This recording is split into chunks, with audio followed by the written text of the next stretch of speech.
Hey there, spooky friends, and welcome to another episode of Storytime with the Scary-ish podcast. Woo! I'm Robin Grace, this is Adam Diaz. Hello. And we're here with another set of homegrown horror for you folks. Adam, why don't you tell us what those are? Homegrown horrors are the wonderful stories that have been sent to us by you, the listener/viewer. They can be supernatural, creepy, coincidental, paranormal, sometimes spiritual, sometimes true crime, sometimes, extraterrestrial in nature. Robin, for someone who might have a story like that, where can they send it? You can send it to our email, storytime@scarish.com, or go to our website, scarish.com, fill out the contact us page, and it gets emailed to us that way. Indeed, and we would love to hear from you. So, I'm going to go ahead and jump into our first story of the show, and this one's subject is imaginary friends. And it says, "Hi, I am anonymous." All right, that's cool. My sister introduced me to the podcast on Google Podcasts, so I had 2 imaginary friends, and both left by the time I was 12 years old. I am currently 30 years old. The imaginary friends were twin sisters, and they loved water as much as I do. Interesting. I wonder if it's one of those things where you have an imaginary friend that shares an interest with you because you just might not have someone around that does. I have a feeling that that's the case with a lot of the imaginary friends. It goes on to say, they were a water-type creature that my mind created, and the only way to explain them is with the multiple photos I found over the years that reminded me of them. I went through the photos, too, when I was looking at this email, just so I could have an idea of what was being described, and it reminds me of the thing from that one movie by Guillermo del Toro that won all the Oscars a few years ago.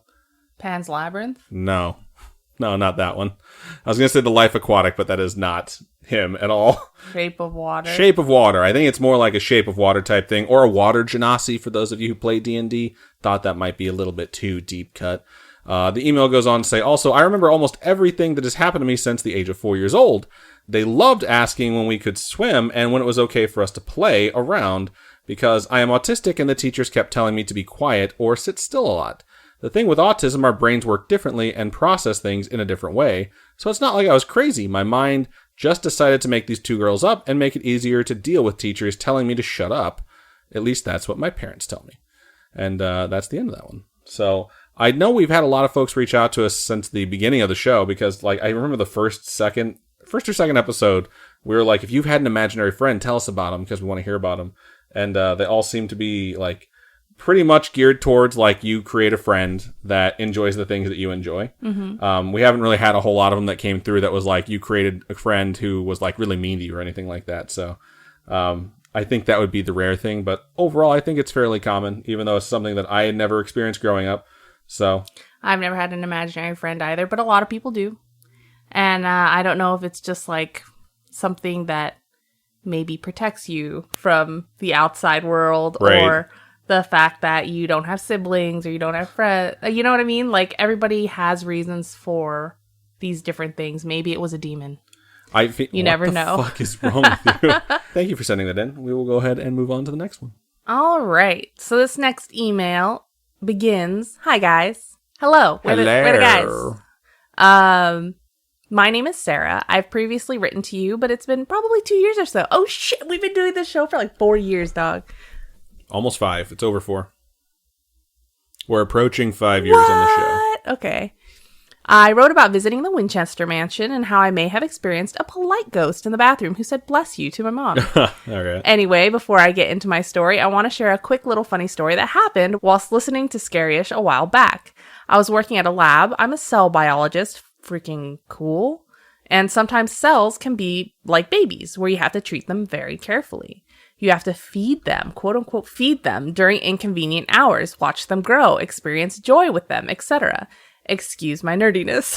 Anyway, I normally worked Monday through Friday, but like I mentioned, sometimes you have to feed your cells during inconvenient times.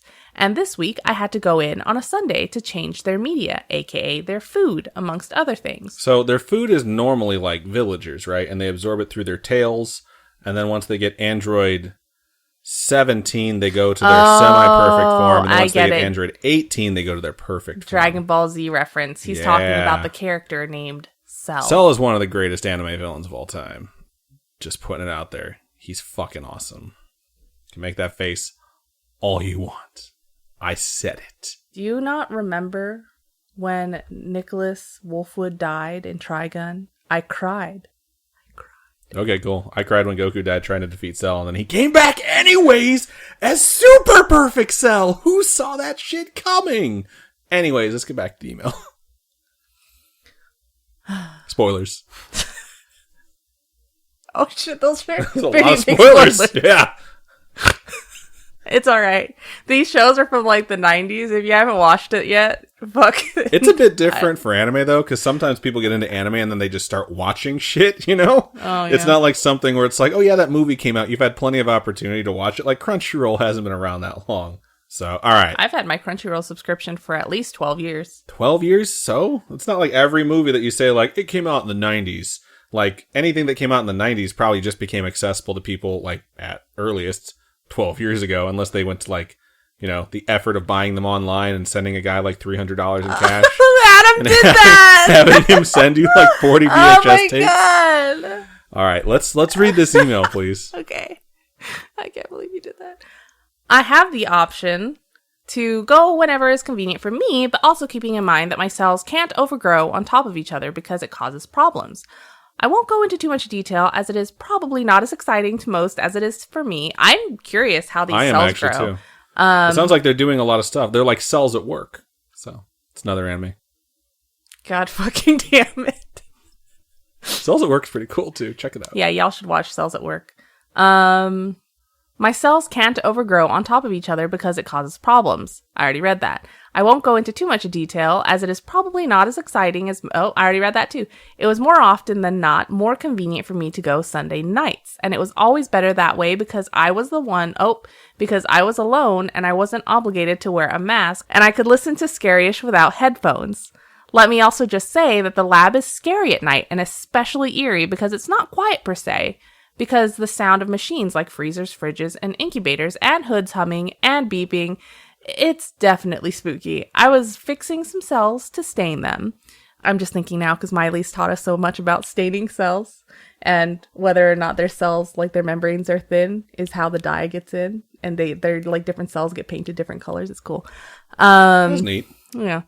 This is done to get a nice fluorescent picture of the cells. Fixing means exactly what it sounds like. They're frozen or fixed. You do this with cold 100% methanol and it just dehydrates the cell and fixes them by doing so. I'll attach some pictures of the neurons I fixed and stained because they are my art. I don't get spooked very easily by paranormal stories, but by the true crime ones. I would always think of scenarios of, what if someone broke into the building? What would I use to defend myself? You throw that dish of E. coli straight in their face. Like, this might not get you now, but it'll get you later. It was while I was doing the cell fixing that I started listening to the episode where some scientist in Alaska, I think, it's been a long time, was killing people by poisoning them with, I think it's methanol. So I was already, it's like METOH. I assume that's methanol. I was already getting so spooked. The lab also always had really bad cell service. So at one point, the episode stopped in the middle of a very intense part and I just kept working. All of a sudden, after like 20 minutes of silence from the phone, I hear Robin's loud-ass voice come through right by my ear. I had never been so close to perishing in my life, and I was sure I would experience a heart attack in my late 20s. I said out loud, "Damn it, Robin." That's funny. Adam says that all the time. She scared me so bad. I'm so sorry. Okay, on to my real story. My family and I love to get together and share scary stories. So I do have a lot of stories to share, but finding time to type them can be tricky. I mean, you're always working with cells. Cells at work. I'll share my most recent favorite that I heard. Apparently, when my mom was little, her uncle passed away, and her mom, my grandmother, inherited a painting that he loved. It was a beautiful painting of a clown. That was sad. You fucking lost me at clown. No. Same. After some time with this painting, the kids became scared of it because they would swear that the clown in the painting would weep. Sometimes they would be hanging out in the living room and they would hear a very sorrowful weep coming from the hallway where the painting was placed. They would be so confused because they'd either be the only ones home or the only ones awake. So everyone else is asleep? That's terrifying. One time, one of her older brothers had moved out, who actually knew how his younger siblings were afraid of this painting, happened to spend the night.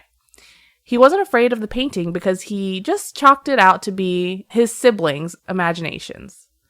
That night, he was sleeping in the living room and he began hearing the weeping. He didn't think it was any of his kid siblings because the weeping was that of a man's voice, not a child. But he followed the sound until he reached the painting where it stopped. Imagine middle of the night, you're sleeping, you hear a grown man crying, and then you walk and you walk and you walk and you follow it to this creepy painting. And then it stops. And then it stops. No. It's pretty scary. The painting hung over a wooden table, and on the wooden table, he saw a small puddle, like the tears of the clown.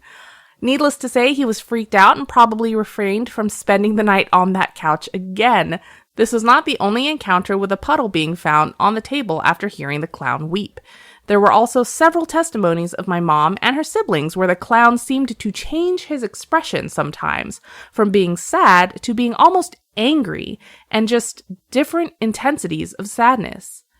Anyway, that's all the time I have for now, so hopefully you enjoyed this mildly freaky story.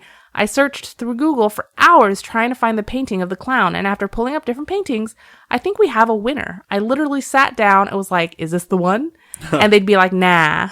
Finally, when I showed them this one, only 2 of her 11 siblings were present at the time of me trying to look for the painting. They unanimously said, that's the one! So enjoy the possible painting of this weeping clown. Cheers, Sarah R. I feel like this is like a fairly famous sad clown. It is a famous sad clown painting. Yeah, he looks like a hobo. Yeah. Looks like a hobo sad clown.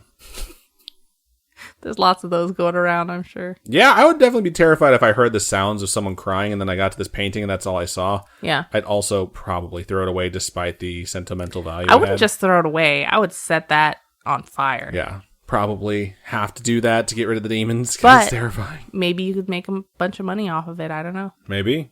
Maybe some people out there like clowns. Post it on eBay with the story. I mean, that's what a lot of people like to do nowadays. Really? If they're selling junk, typically they make up a ghost story because it sells better. So, or there's an actual ghost story behind it, like the Dybbuk box, which I still kind of think is fake. But either way, thank you so much for sending us that email. Very, very interesting stuff. And thank you so much for listening and having Robin yell at you while you work. So before we move into our next story, we are going to take a really quick commercial break.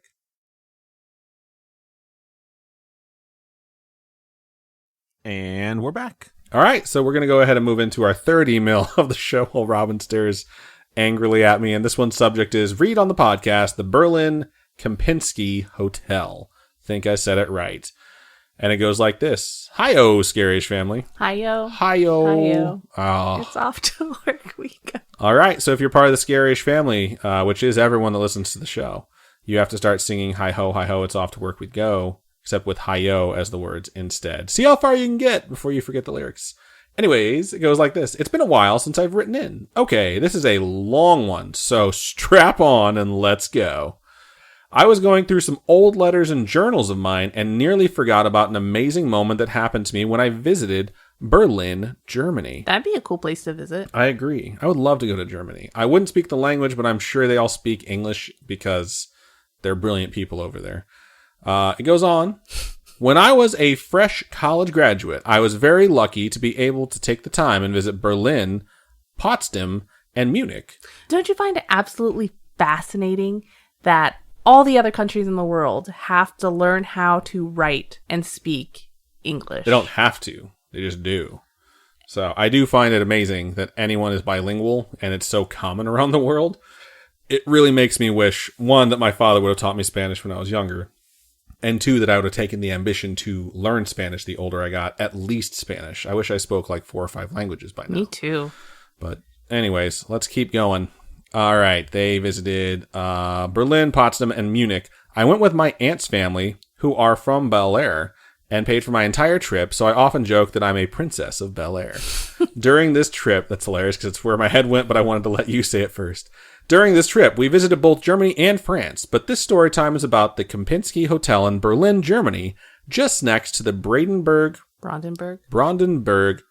gates. I could go on and on about how beautiful everywhere was. However, it was one late night in the hotel that really caught my interest in the hotel's historic events. Previously, in the 19th century, it was called the Adlin Hotel, and it hosted socialites and celebrities from all around the world. When visiting the hotel, you'll find epic photographs and stories about who stayed in the hotel prior to the First World War. Some listed are Charlie Chaplin, Thomas Edison, Nicholas II, in parentheses, the Tsar of Russia, and the Emperor of Prussia, Kaiser Wilhelm II, was the main financier to have the hotel built for the upper elite of Berlin. With that said, the hotel continued to operate normally until the Second World War, when it was converted into a luxurious bomb shelter for its guests. Imagine having that story like, hey, I stayed in this amazing hotel. Right. I stayed in the nicest bomb shelter you could ever fucking imagine. That would be pretty dope. The hotel continued to stay in service all the way up to the last days of the Battle of Berlin when it occurred in 1945. The hotel survived the war even though many parts of Berlin had been leveled due to bombing, and even parts of the hotel survived a fire that was allegedly started by Red Army soldiers. During the entire wartime, there were parts of the hotel that were converted into a military field hospital, and it is this section of the hotel Haunted. where the room I stayed in is located. Haunted. Yeah, I feel like that's Haunted. what we're getting to. Straight up. So how do I connect to any of this history, much of which not even my parents were alive for? Well, in another long story, I traveled here, stayed in the hotel for a week, and on the last night we stayed, I was awoken by a very odd event. I don't know what time it was, witching hour or not, but the windows to the room were open so we could enjoy the fresh air. There is a subway entrance just outside of the hotel, and late at night, I could hear when people would ride into the city to party and then stumble out of the subway in the early morning hours. Okay. But as I woke up this time, I heard nothing. The entire outside world was still, quiet. No birds, no people, no bustle. Just simple silence. In the haze of being half awake, I just cozied into my bed and was on my way back to sleep until I realized my hair. Now, my hair was medium length, and that isn't at all uncommon. However, my hair, just a portion of it, like 3 fingers width, was standing straight up. I was laying on my side in bed, and strands of my hair were ramrod straight. In the tiny moment of me realizing what was happening, it dropped, and I felt an invisible touch. It was fingers brushing along my temple as if to put my hair back in place. I sat straight up and quickly brushed away whatever was touching me. Terrifyingly, I felt nothing, and then I heard sounds again. I could hear the brakes of the subway. Creepy. I could hear the brakes of the subway train and the wind in the trees outside. To this day, I don't know what happened, and when I asked the concierge if the hotel was haunted, they merely said, the halls where the hospital were has a lot of stories about seeing nurses looking over people in their beds. I don't know if it was a nurse, but to this day, I still get goosebumps thinking about that night in the Berlin Kempinski Hotel. Regards, Jay Valor.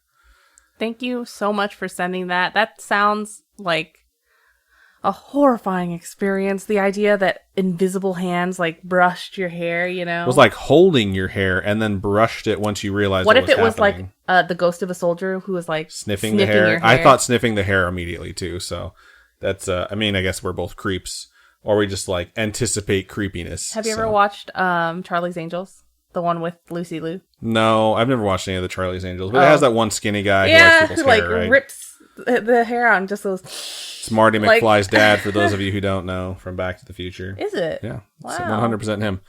So, yeah, we're glad that you survived that and were able to share it with us. And also, I kind of want to go and check out this hotel if we ever get to Yeah, Berlin. I think that'd be cool. 150 patron goal. There, I said it. No, two hundo. 200? Okay, 200 patron goal. We'll go to Berlin. Boom. We're nowhere near that. No, It's not happening. we're half that. We're less than half. We're less than half. All right. Thank you so much one more time, Jay Valor, for sending it in. We appreciate you. All right. So this next email here And last email and of last- this Yep, episode. says, hello again, spooky family. Hello. It's me, Chaboy. What's up, Chaboy? This time coming to you from Missouri. Woo, woo, woo, woo, woo, woo, woo. As I mentioned before, recently I've been getting sent on business trips to open up new stores in different states. While being here, I basically live out of my suitcases and duffels that I bring, because I only stay for a couple of weeks. Interesting. The other day, I was getting ready for work at about 6 a.m. and I was looking for my name tag and I couldn't find it. I searched my room everywhere, so instead of being late, I took off to work. After I get off of work, a friend calls me and I tell him how my name tag disappeared and couldn't find it. I'm on the elevator explaining how confused I was that I couldn't find it that morning. As I walk into my hotel room, I see my name tag sitting on the desk. Confused, I sit down on the chair and am looking at my name tag confused because I couldn't find it anywhere that morning. For a moment, I wondered if there was some kind of presence or something in the hotel that found it for me and left it for me. After taking a look around, I realized there was. That presence was the hotel maid staff who came to clean my room. I only realized it was the maid when I saw that my bed had been made and the trash was changed. I'm guessing I didn't look hard enough that morning, but I was also extremely tired. That's all I got for today. I hope everyone had a great holiday season and a great year. Here's to starting off a new year. Raises imaginary glass of champagne. Raise a glass. To freedom. Thank you so much for sending that in, Chaboy Juan. I think that's hilarious because that happens a lot, you know, where you lose stuff. Like, I lost a Two sweater. pairs of glasses. No, I have one pair of glasses. I think it's in my purse over there. I lost a sweater. I just bought this sweater. I don't think I've ever worn this sweater, and it is missing. I don't know where it is. I've checked everywhere in this room, and I don't know where it could have gone. Mystery disappearing sweater. I don't understand how you could have never worn it and it disappeared unless you left it at the store, it's in someone's car, or it's in a bag somewhere, you know? Maybe. So, I don't know. I wish I had a maid that could look through everything and You just find make my some. sweater. I'm basically the maid because she had me search through every piece of clothing she owned in Vegas. Oh, not here. And I did it like 3 times because she messages me this urgent message about this sweater. And I'm trying to like make sure I'm gathering up everything to bring out to California when I come out here. And I'm like, what color is it? What brand? And then like no text messages back for like an hour. So I was like, I'll just look at everything and see if I can find it. And then I get the description and then I go looking and I still don't find it. So I'm just like, I don't know where the hell this thing is. I don't know if I've ever actually seen this. I don't know when you bought it. So maybe, just maybe, if we had hotel staff show up, they would find it for you and leave it out. So. Or if there is an entity. No, I'm not even going to fucking say that. Yeah, that's a stupid thing to come That up is, with. yeah. Get the Ouija board out and ask the entities in the home. Where's my sweater? Yeah. Beseech a demon to bring it out for you. No, don't do that. Fuck off. I'll get the sage. All right. Either way, Chaboy, thank you so much for sending that in. All right, so that is everything we have for this episode of Storytime. If you have a story that you would like to send us, we would love to hear it. Please feel free to email storytime@scarish.com or go to our website, scarish.com. Click on Contact Us, fill out that form. It comes directly to us. Or you can hit us up on any of our social medias. Twitter is @ScarishPod, Instagram is @ScarishPodcast, and Facebook is facebook.com/ScarishPodcast. Robin, for folks who would like to donate to us, how can they do so? You can go to patreon.com/scarishpodcast. Those are monthly donations. Tiers start at $1. At $1, you get ad-free. Ad-free is the way to be, as Indeed. Adam would say. And if you're not into monthly donations, you can also go to ko-fi.com/scarishpodcast. And those are one-time donations. Indeed. So that's everything we have for this episode of Storytime. Thank you so much to everyone who joined us live. Thank you so much to everyone who listened to us in podcast form. We appreciate all of you. So that's about everything. Robin, go ahead and sign us out. Keep on creeping on, and we'll talk to you guys later. Bye-bye.